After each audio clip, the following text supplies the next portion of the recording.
So just summarizing where Banking 2.0 is done, right? Banking 2.0 came from Brett King's book way back in 2010, which was titled Bank 2.0, which talked about things like real-time payments, NFC, digitizing with open banking and stuff. All of that in India is already done, right? Thanks to the regulators and the banks and the fintechs and India Stack, of course, have already made Banking 2.0 happen. So what's Banking 3.0?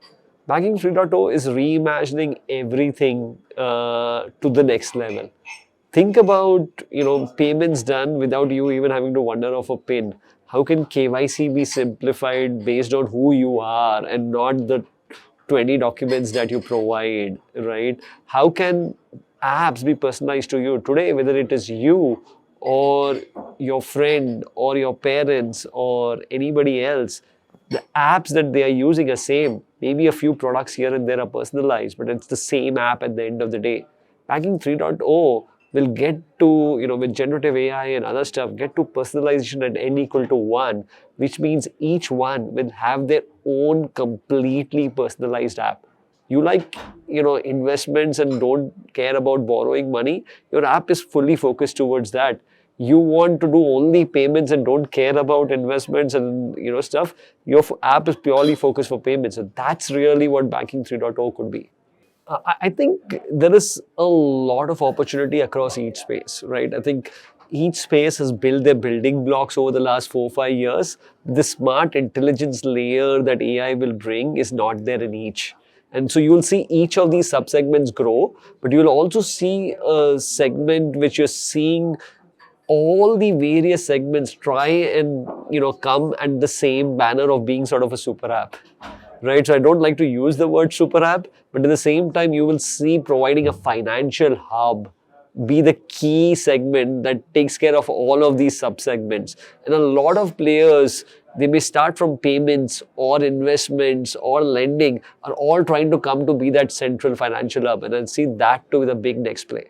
I think, there are always cycles, right? And I think this one may be a harder cycle than sort of previous ones, but at the end of the day, it gets down to the basics, right? The basics are of 2 points. One, which is, are you building a startup that's creating an impact in people's lives?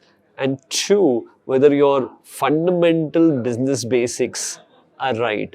And so while in the last year and a year and a half, some players might have struggled in getting funding, or I would say the overall requirements around your fundamental basics were more. It's important, right? Like, that is the basics, as I said earlier. So it is important to focus on that. It is important to build a business that can stand the test of time, can stand different various cycles up and down. Funding winter is a nice word, but at the end of the day, there can be many things beyond that. And you need to be able to withstand those. And the best startups will come out of this. Right? We have seen during the early 2000 dot-com burst, and you had a bunch of great companies who are part of FANG today come out of those. You had the 2008 winter. You have had and so you'll see the few big players emerging out of this who actually build a sound business that create value in people's lives.